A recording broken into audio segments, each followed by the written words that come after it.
Welcome to the Digital Analytics Power Hour. 3 analytics pros and the occasional guest discussing digital analytics issues of the day. Find them on Facebook at facebook.com/analytics hour. And now, the Digital Analytics Power Hour. Hello, everyone. Welcome to the Digital Analytics Power Hour. This is episode 23. Hey, all you listeners out there, come fly with me over the sea to a place full of history. That's right, I'm talking about Europe or the EU or whatever, but it's all those countries over there where a lot of us in America came from. They also do analytics over there, and we have a lot of listeners, and so we became interested. Who could help us understand the landscape? What's going on over there? And so, of course, my 2 co-hosts and I started thinking about that. I want to introduce Tim Wilson. I'm so excited to have Angela Merkel on. It's awesome. And Jim Kane, who's sort of like being in Europe in that Ottawa is sort of a European city. We're Commonwealth, God save the Queen and all that. Okay, perfect. So we have with us today a guest from the EU, Matthias Bettag, who is someone we've known for a little while and is a digital analytics consultant. He's in Berlin, Germany, and he's the DAA's country manager there, as well as he runs an analytics conference called the Digital Analytics Hub. That came out of the Exchange conference from when he was with Symphonic here in the States. Prior to that, he was also with Bayer, so has a long history in the digital analytics community, someone with passion for our industry. So, Matthias, welcome to the podcast. Hi, everybody. Very pleased to be here. Thank you, guys. So, we're excited. I'm excited. Tim Wilson is usually stony-faced and, whatever. But this is so interesting because, of course, we understand the context of digital analytics pretty well here in the United States, but there are many differences and many peculiarities for digital analytics that are quite different. So maybe let's start off with a question. How are things in the EU for analytics? It's really broad. Yeah, we'll narrow that's it down. a broad question. Yeah. Here's my first question. Tell me all of it. Continue. So things are going well, I would say. I see big developments. I'm happy to be on the consultant side because the demand is so high that actually acquisition is not really a big topic. There are a lot of movements. It's actually quite interesting. We will probably talk about that. A different set of tools, probably a bigger variety, even in the high-end market. On the same side, we are fragmented in some ways, so it's not like there is no European language, as I once heard, but you speak European. So there is, of course, a different way how the community in all the different countries is connected to each other. There are international events, no question. So the show I run with Michael Feiner in UK is truly international, the Digital Analytics Hub. And there we have some 13, 17 different countries, people from different countries joining. There are other events where people can meet. So the Measure Camp in London is a great opportunity. There are local events, really small events, like we have this fun thing, Measure Bowling, which is segment which you have 2 people, right? You have the one people who are good at analytics, you have other people who are good at bowling, and then there is a small fraction which applies for both. And so this is a funny event which goes over, 24, 30 cities every quarter. So there is interaction, things are building up, but you can't really compare it to the same way as it has been developing in the US since, I follow it since 2007. DAA was founded in 2004, I guess. And having one economy, one language, one currency makes it a heck of easier to have a bigger market being, well connected to each other, say, right? So this is a major difference, I'd say. Do you find that country by country there are distinctions in terms of sophistication, usage of tools, those kinds of things?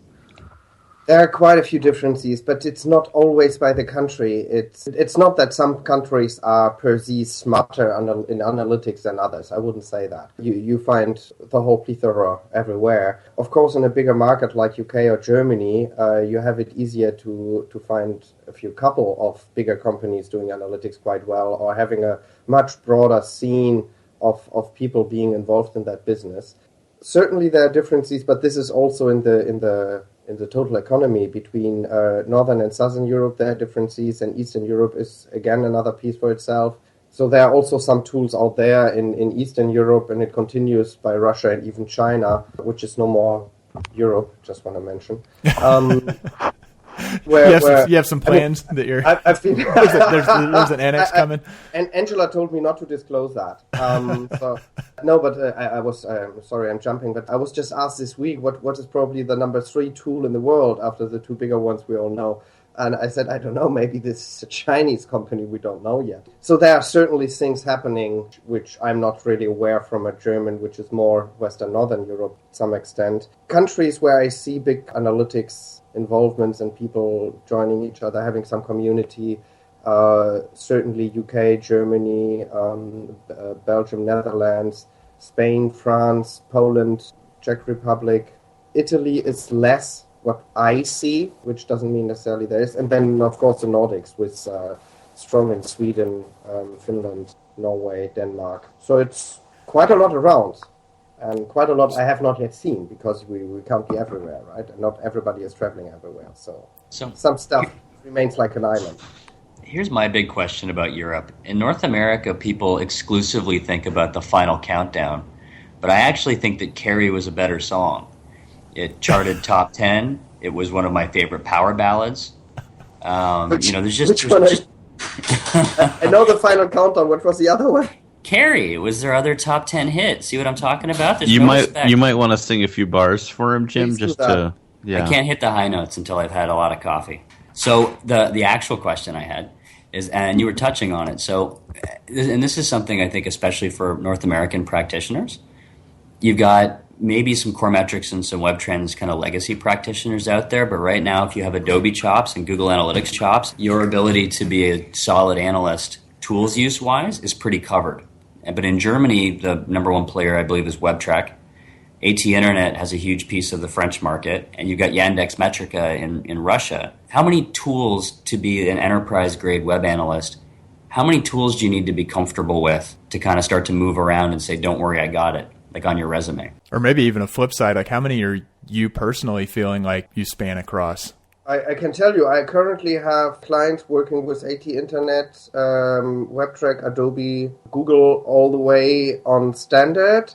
Premium, much less. We can talk about that too. But it's not like we have these 2 major tools like Google Premium and Adobe on the high-end market, which basically share the entire market. Web trends, core metrics, getting more and more rare. WebTrack is a strong player in Germany, but not as strong as Adobe is.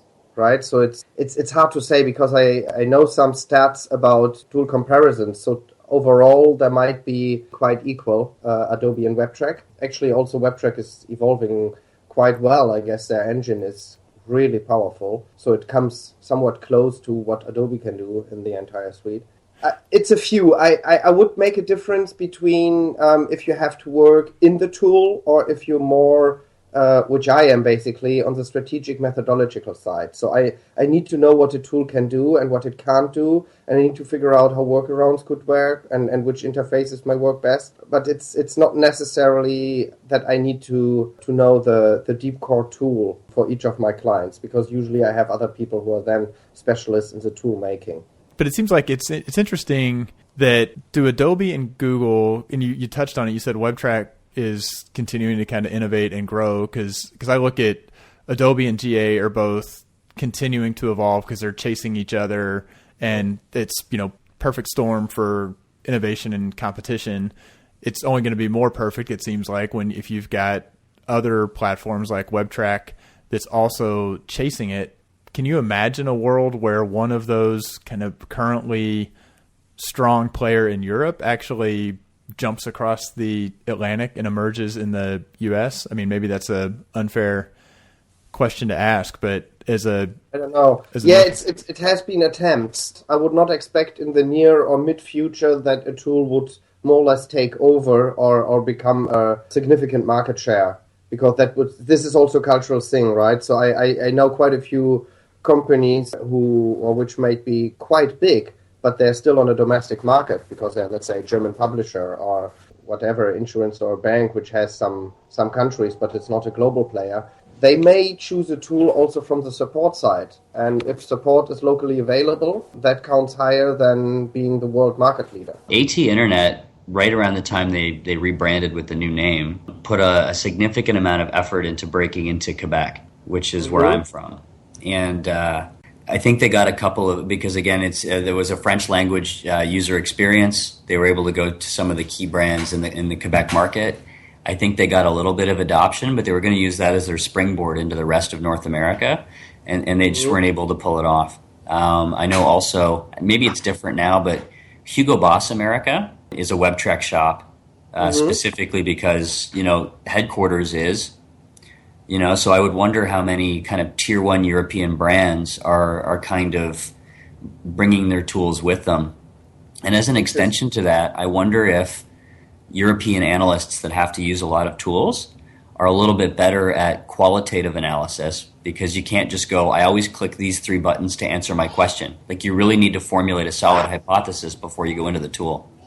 That can be a heck of a moment, I can tell you, because if I have an idea which is basically easy to, well, it's not complicated thinking, but then how to make it happen in that very particular tool, in this setup, etc., etc. So that probably causes a little more time. There are also quite a few analysts and really smart guys who basically work in their tool universe. So especially Google, of course, but also I know a few people who are just so pros in Adobe whatsoever, either on the tool side or on the implementation side, and they don't do anything else, right?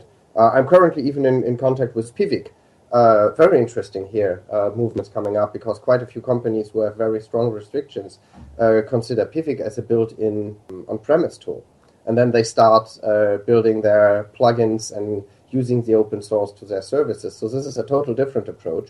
So there are quite a few areas where you can totally stick with one tool and not getting bored, I'd say. From my perspective, where I'm more in the strategic consultancy, I have to deal with what the companies have.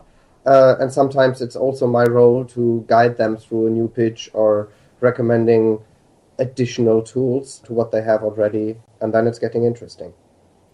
AT Internet is actually, sorry, just to continue on AT Internet, because AT Internet also, I like this tool very much as well. And that really, I think they own some 70-80% of the French market. So it's incredible how strong they are in France. And that explains why they go to Quebec, French-speaking as well. They have a very fair stake in Germany as well.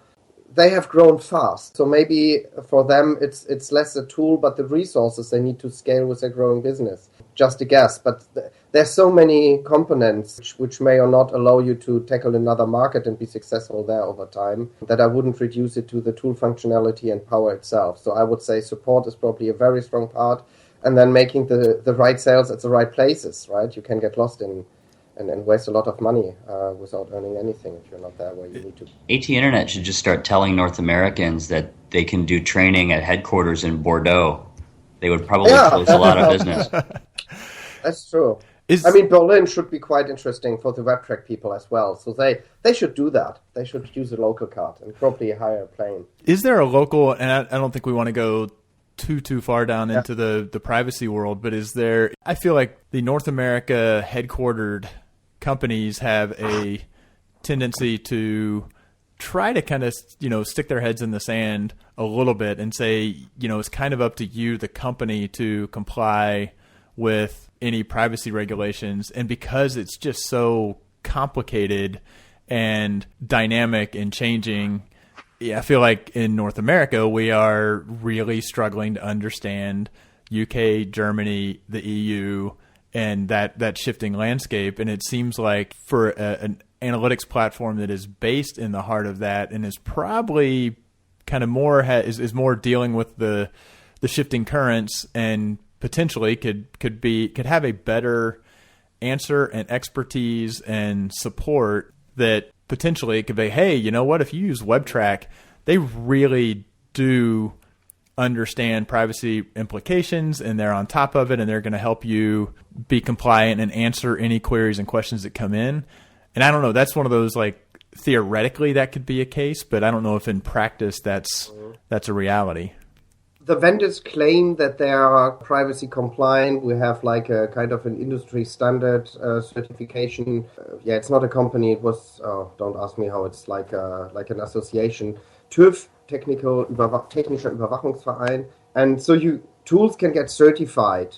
But that is, I'm not a lawyer, right? Don't get me wrong. But it's like, a car can prove that the brakes are fine. That does not necessarily mean that the brakes will be used when you need to take them. So using a tool is you're always as a data controller, as a user who implements the tool or user who uses the tool for certain purposes. So there's always a data controller side where you have certain responsibilities, like not driving with 100 miles an hour in a kindergarten backyard or something. There is a good Volkswagen joke in everything you just said, by the way.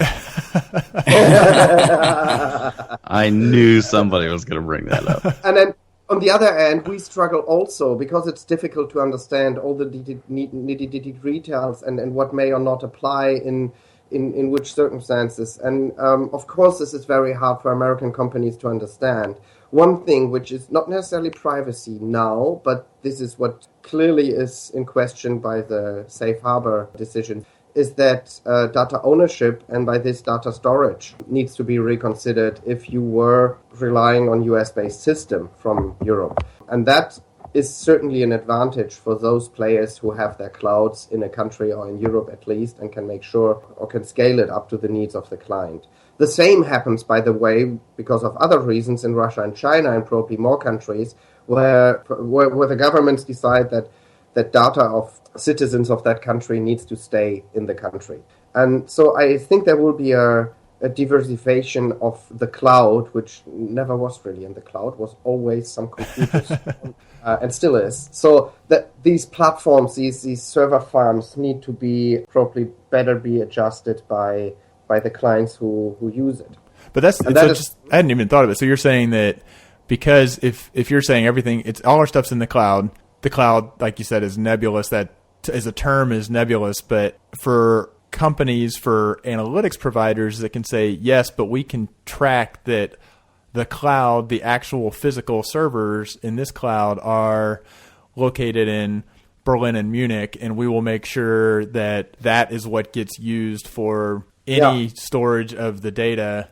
Do the Amazon cloud, do the Uber kind of professional cloud, do they support that? I think yes. Yeah, but quite a few services rely on Amazon clouds, and as far as I know, I'm not a server configurator, but as far as I know, you can scale it pretty well or limit it to countries, because the background of this decision was that the Safe Harbor Agreement is totally overrun by Patriot Act and similar other things, and this is not really new. We all knew it since more than 10 years that this is basically the case, only it was never officially stated in a court decision from that high level. So, of course, yes, that needs to be guaranteed. And we know that this particular problem of data being spied out by secret services is happening, well, even in our clouds, by our services. So, whatsoever, but this is a legal requirement where companies probably have to think, where is my data? Literally, where is it? And how do I really have control of it? Is deletion of data really a deletion, or it's only a disabling and it pops up somewhere else? And these are processes which will consider a few fresh thinkings to have proper methods. Does that include, and now I'm going to treat you as a server configurator and a lawyer, neither of which you are, but how the data actually gets there, right? I mean, the data is ultimately traveling over the internet in a way that is largely uncontrollable. Like if a major pipe goes down and the magic of the internet will just find its way. So it seems like it's conceivable that you may be a user in Germany visiting a site that's in Germany and your data is stored in Germany, but there's no guarantee that... If you visit webtrack.com now, you're visiting a German site from the US where the data is stored in Germany, and then your data has to make the way to Germany at some extent. And it may go through France on the way there. I mean, we don't know. Yeah, exactly. I don't think this will cover, indeed. Very good question. Haven't thought of that this week. I basically don't know how this is controlled. I think TCP/IP is still up and running. Right. Yeah. Wow. So, okay, but basically, so we have several issues because privacy is more or less what data do you collect, for which purpose, do you inform the people, do you have their consent, and then if you have all of this and you do it in a transparent and fair way, then you can do it. But if you're collecting the shoe size of someone who is trying to fill out a newsletter registration, then there is no real connection for that, except maybe your shoe seller and you want to sell him the shoes in the right size. So there's always a context between what do you want, what is the purpose, and can you get consent for that? And that is the different process in Europe than in the US, really in a nutshell, which is also not established equally all over the different countries because there are still some differences. But quite a few European sites, if you visit them, you have these opt-in checkboxes for the site cookies. Can I ask you guys a question about PII? And it's got nothing to do with Europe. It's an interesting question I've been struggling with. So let's say I have a website that wants to capture height and weight data in something like a Google Analytics that's completely locked down for PII. But I don't have anything else at the user level other than, I guess, IP address that would give you any kind, like no credit card, no name, no address, but height, weight, IP address. So for any listeners who aren't, we're starting to throw on PII, so that's personally identifiable information, which a lot of people, most analysts are familiar with. PII is, there is no authority which says what exactly is PII.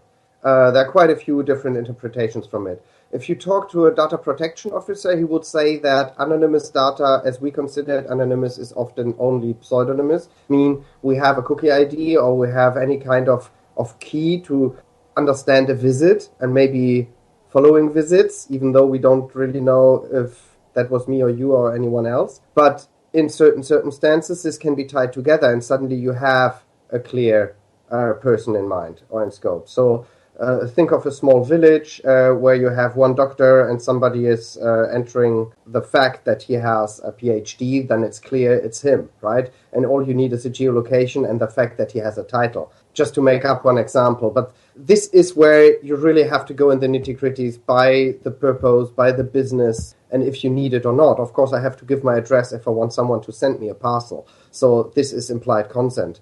Other stuff isn't. So this is a big discussion where you really need to be careful. You have to think of the individual requirements and real needs. And maybe you have 2 or 3 tiers of importance or sensitive data levels, right? And then you have to approach it. All right, let's shift gears here.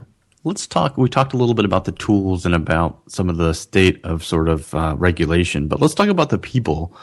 Analytics people in the U.S. tend to come up a certain way. There's a path for them. There's ways that they can get educated, and we've talked about some of those things on the show. How is that happening in the EU? How would someone who wanted to become an analyst or get into the field of digital analytics, what resources are there, or how should they approach the industry? And how did you get into digital analytics? And is that common, or is your story the way that everyone should do it? I don't think that I'm representative for a lot. So I was a nurse working on an intensive care unit before I decided to do something very different. And I stumbled into a media computer science study on a University of Applied Science in Berlin. And initially I thought it's kind of something which cool graphic design, and I may end up by doing super cool postcards, selling them to Japanese tourists. So that was my thinking in the late 90s for maybe a few weeks until I figured out this is heavy math and programming, which I was buying into. But with less blood and urine, though, right? Yeah. It was cleaner. I must say. And also let's say I had way more time to play Unreal Tournament and Quake 3 and stuff while I had no night shifts anymore, right? So I had night critical. With my clan, then, of course. The Career choices matter. Absolutely. Yeah, absolutely. So, yeah, blood was only on the screen, not more on my hands. That's actually an interesting line, yeah.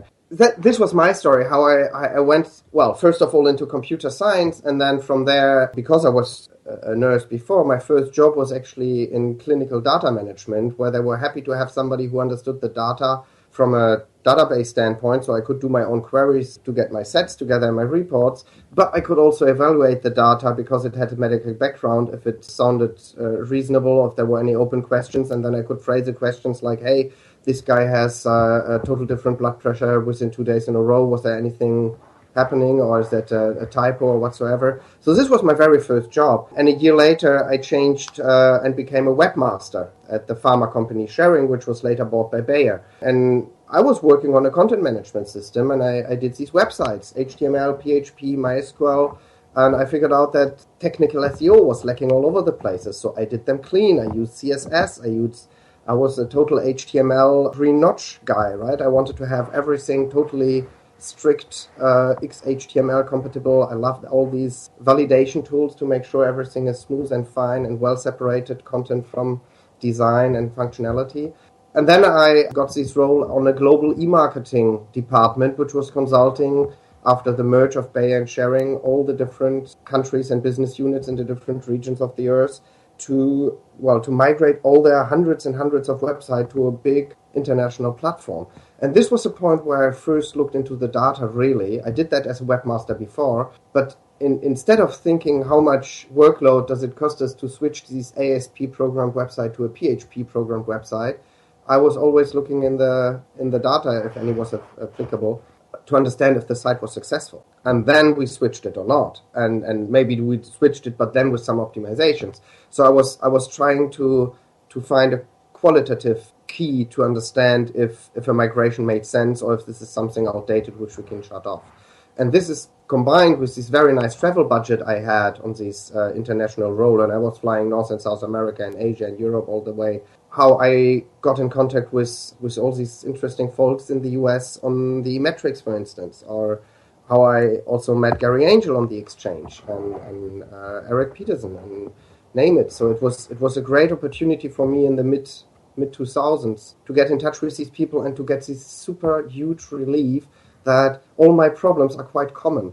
So I was not the only one and trying to find the holy grail, but that was just difficult. And the whole industry was looking how to get certain things done well and better. So this was my story, right? And I see all the different stories of people of my age, how they came to analytics. There is no proper line.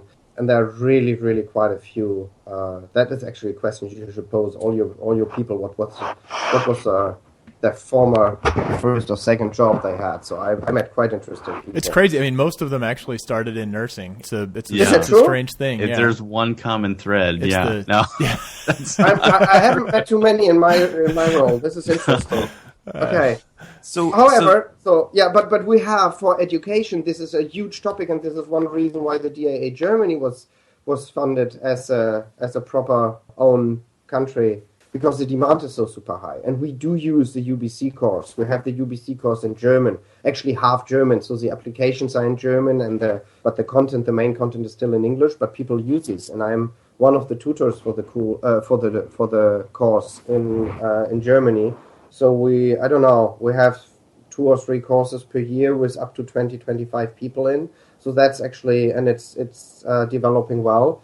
There are no real full education, say, like a university saying, I teach you analytics.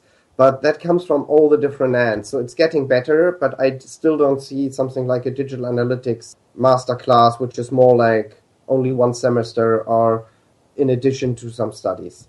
Right? That is something which will come soon, I guess. That kind of leads to a question that I wanted to ask. And by the way, this could be the first show ever that we don't have to use the explicit tag for. So Matthias, you must be a positive influence here. But I actually spoke at a conference in Russia about measurement about a year ago this week, I think. And one of the things that came up, because there were a number of analysts from in Europe as well who were there to speak and things like that. And there seemed to be a little bit of an inferiority complex around the not the talent, but the skills and the business practices and the best practices in Europe for measurement versus what we're doing in North America. And I asked a lot of questions, and I really didn't see that discrepancy, but I could certainly hear it from people when I spoke to them. When you're at conferences, do you hear a lot of people saying, we need to keep up with North America, if so, do you think that that's valid in any area? Because I really didn't see it. Yes, good question. So one thing, I start with ranting. I see so many people claiming analytics is, they're not claiming that. This is just the way they think and they do it. And they do basically channel analytics, right? So it's often analytics is taken as a purely marketing channel, even marketing cross-channel, optimization right. And I think there's a huge lack in on-site analytics where you actually know your customers on your own platform, right? And that is a very, very important part of the entire picture. And of course, all the channels come in and are the traffic drivers for these people. But I always struggle with approaches where analytics is considered as a plain, more or less pay-per-click analytics, and nothing else counts, right? And then you have these super well budgets for all the retargeters, affiliates, display advertisers who all have their tools and systems, and then you have a fraction of maybe, I don't know, a tenth or a hundredth of that for those who do the on-site analytics. So this is something where, at least when I was working for Symphonic, we were doing almost entirely very strong on-site analytics frameworks and researches and analyzing this whole stuff. And that is something where I see big room for improvement in Europe. Only that my experience I had at Symphonic is probably also not representative for anyone else. So this is where I that's struggle. what I'm thinking. If you're taking the work that Symphonic did and trying to making an assumption that that's how most North American companies operate from a sophistication level, then I think it is the arrogant Americans have won by being pretentious. Because what you described seems like what, to me, a lot of companies are. They're saying, where are we spending our media budget, and how much traffic is that sending, and not so much the on-site. I think that's why. I mean, how does A/B testing fall? I mean, it's one of those. It's such a simple story. Every analyst thinks we should be testing all the time, but the number of organizations that really are, have a robust optimization. Integrated testing team, please, and not someone else doing that in a different city. Oh yeah, no, they're on the testing team. We're the analytics team. They're on the testing team. What? Yeah. And I mean, I would be happy if we have two teams. Maybe you have an analyst here who tries to herd the cats, to quote Jim Stern, and you have a testing team which has 5 people testing this crazy web page which has 7 visits a day to make it 8. I'm getting mean now, but it's. I see a lot of fragmentation here. It's not only about testing. We're not yet there where I see, and this is also something which I experienced not only by Symphonic, but also by Z-Metrics or the exchanges I've been visiting in the US. You still have, and Web Analytics Demystified is clearly in that market, so you have plenty of stories here too, Tim. You have quite a few broader companies, bigger companies who are doing really sophisticated stuff and seriously aim for better. Right, wherever they are, and they make progress, and they really mean it. It's not a bottom-up approach by luck or something. And this is something I see less strong in Europe, even though it's evolving, and some people get it, and some people get it too, but do it wrong, and then just don't get it, because they just look at the plain number. And if they sell, I don't know how much on display, or at least they're convinced that the display is a conversion driver, they'll continue doing that, and they would not invest in something else. And if I come up with some sophisticated theory, this is a theory. It's very hard to prove unless they feel like they have pain, right? And unless you do the on-site analytics well, you will not identify the right bottlenecks or friction drivers or whatsoever you have per segment and goal which you have, which you can't take in an average. So all these frameworks which provide you contextual insights at a glance, and from there you can raise questions and evaluate hypotheses and do it better or fail again and do it another time better. This is not that common, I would say, right? And you see this also on the tool market, how many tools are out there and how much of these tools are relying on dashboarding, right? Means collecting all these different data sources to have an overview. How many of these tools are doing different levels of BI, where it's all about the paid channels in detail and more detail and real time. I don't see really popping up new analytics tools which help you building up a visitor framework. That's a different story.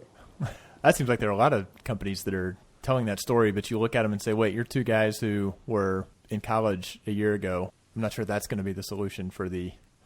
And also they use the same terms. They say analytics, they say return of investment, they say conversions. I mean, this is, and it's not wrong, right? But it's difficult.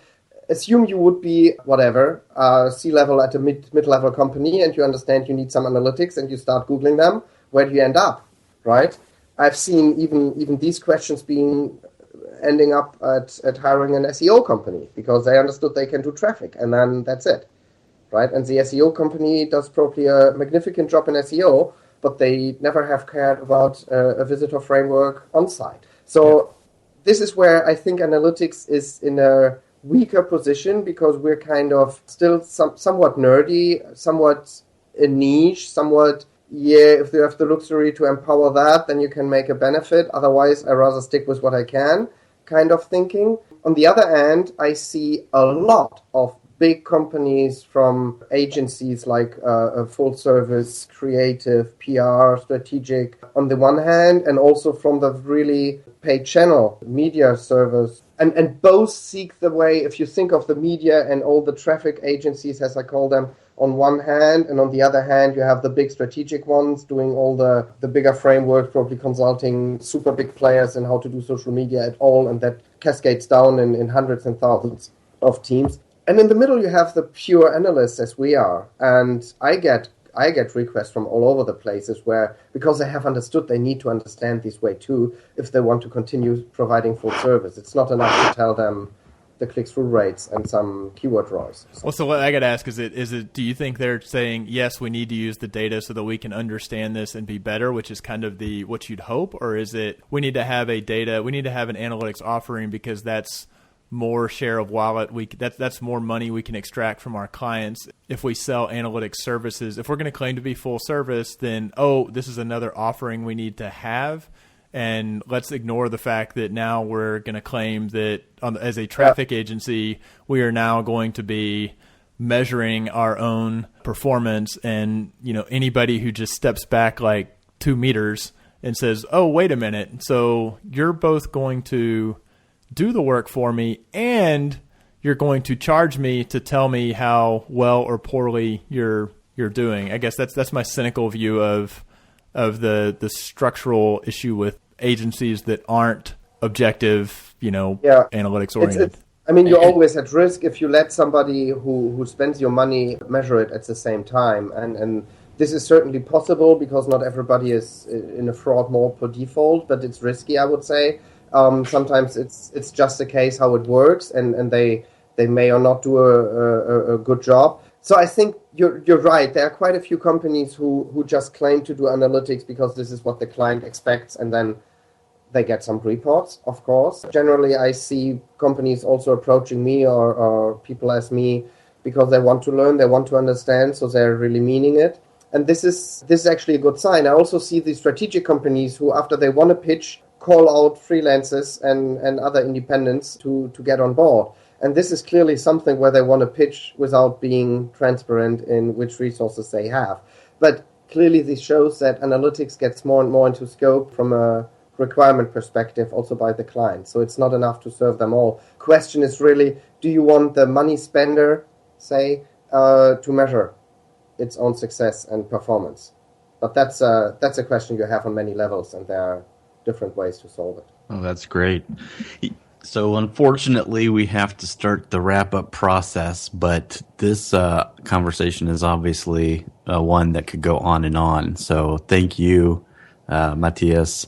And obviously, if you're listening and you're an ICU nurse looking for more video game time, this is the show for you. No, I love it. I love where everybody comes from. And obviously, over the years that I've known you, your passion for this industry is something that I've really come to appreciate. So let's go around the horn, guys. What were some things that you either learned today or thought were interesting about sort of this juxtaposition or conversation we're having about the EU? So I just like this one because I hadn't met Matthias before, and you're really good at this stuff. You can come back anytime. Thank you. I'm happy. I hope I come back to the US soon as well. Yeah, well, this is another chance for us to do a live analytics power hour at your event in Europe. I might drag myself to the airport for that. Oh, please do that. So we just decided that the next Digital Analytics Hub will be June 7 to 9, north of London. Very nice venue site. So, yeah, it'll be cool. And June, even for London, should be a good season. So you're welcome. Yeah, that could be fun. And the other thing I think from today's show is that we didn't just talk about the state of measurement in Europe, but it really felt like we kind of organically got into a couple of the key topics that European analysts seem to be talking about, specifically the tool ecosystem, PII and what PII means. And I think as well, for North American analysts who are listening to this show, per the statements we were making earlier about there might be a bit of an inferiority complex in Europe, and maybe the practice for certain things is a little bit behind. PII, or what customer data in an analytics tool means, is something that's being made to be taken seriously in North America right now. And if it's something that a North American analyst really wants to up their chops on, look to Europe. Start reading blogs from Aurelie Pauls and people like yourself, Matthias. And I have no blog. I'm so lazy. I'm sorry.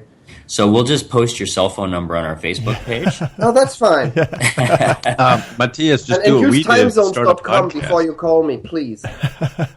And I'll echo that a little bit. I definitely, one, from the explanation of the background, it sounds very, very similar to North America, that nobody got into this with a full degree. Everyone's looking and hoping for more and better education to feed the industry with talent, but it seems like we're still out a ways from when people say, I got into this because I got interested in this course in college and continued with that. I think I didn't take much away from this conversation that says there's any merit whatsoever to an inferiority complex, and that's just Americans being arrogant bastards. Or let me restate that. That's just Americans being arrogant fucks, so I can now get the explicit tag. Nailed it. We need one millennials crack, and then we've got all the boxes. We can check them all off. And I think that the tool ecosystem, it is one that fascinates me because we immediately forget it. I mean, a week from now, somebody's gonna say something like, "Oh yeah, it is not just the big two in this whole other continent that is a major, player in the global economy is dealing with this thing that in the States it's just those two." And I kind of hope that some of those other companies do manage to sink their tentacles into the US, because I think it's just going to be better for the overall evolution of the market, although more challenging for analysts to say, oh, I need to know enough about 2 or 3 different tools. So those are kind of my takeaways. Yeah, I'm right there with you. I really like this discussion only because of what I think we can all learn from it, and to have a more global perspective, I think is just educational around, analytics is being done at a pretty high level all over the world. Matthias, anything, I don't expect that you've learned much today, but anything going on in your world you want to talk about, let people who listen to the show know about? I would be happy for you to plug a couple things or whatever you had that you wanted to talk about. Oh, so this is time to greet all my friends? And no. There you go, yeah. So first, I really hope that at latest in 2016 I can come back to the US in another time. I used to be there 2 or 3 times a year. Since the last 2 years haven't been there. I think there are quite a good community events going up in Europe. There are, like I said initially, Measure Camp, Measure Bowling. There are big even conferences in Eastern Europe, which worthwhile. I heard that even what was it called? This thing which always was in January in Hungary is going to be in Jamaica this year. It was like Super something. The Super Week, exactly. The Super Week. I want to plug for the Copenhagen Web Analytics Wednesday, which was that just is last super week. cool as well. I was invited there earlier this year, and there were some 350 people. I was like, wow, right? And Copenhagen has a third of the size of Berlin. And I do these, we call them the DALA events in Germany, DAALA for late afternoon, which coincidentally is the same hashtag as the local chapter of LA of the DAA in the US, but we don't really come in competition to our tags here. But DALA events, which we run all over in Germany in different cities, is a great way also to catch up with folks of your city doing analytics. I think it's a great time being in that business. I really can recommend from my own, if you're starting new, don't get fixed with one tool because that changes so much. It doesn't mean you shouldn't care about tools, but it's always worth to understand methods and approaches better than which button is the one. There are many, many, many industries tackling the analytics market. So we have front runners as you have in the US, probably not as many, which makes less people being on a super advanced level, but we have the whole range and we're developing fast, and it's a good job opportunity, I would say. Yeah, absolutely. Once again, Matthias, thank you so much for taking the time to talk with us. I think this is going to be a really great opportunity for the folks who listen to our show to get a better education around what's happening in digital analytics around the world. If you are listening out there and you've got questions or you have comments, we would love to hear from you. You can find us on our Facebook page, facebook.com/analyticshour, or on Twitter, and of course on the Measure Slack community, which is something that is growing and becoming more global all the time. So check us out there, ask your questions. Maybe even the great Matthias Bettag will come and answer your question and help you get a better understanding of what's going on in the EU. Can't guarantee it. He's hard to pin down. International man of analytics. But thanks again for Tim Wilson and Jim Kane. I'm Michael Helbling. Thanks for listening, and don't forget to join the conversation on Facebook or Twitter. We welcome your comments and questions. Facebook.com/Analytics Hour or at Analytics Hour on Twitter. So smart guys wanted to fit in, so they made up a term called analytics. Analytics don't work. You represent all of the hopes and dreams of analytics in Europe. Would that make your mom a TOG manager? Finish your data layer or right to bed. Europeans tend to dress nicer, I think. I might shut the hell up. Oh, let's not go. Okay, you know what's funny is I said you don't have a dress knowledge edge, but I never said you wouldn't talk a lot. Yeah. No, PII is 3.14. If you are listening to this podcast and you don't know that, just get out. Maybe I'll cut that. That is dripping. That is dripping with sarcasm. It's the final. I'm not doing it. We're heading for Venus. What? Nice people in Europe? Yeah, I see that Jim and Matthias are going to be great friends. Rock flag in Europe.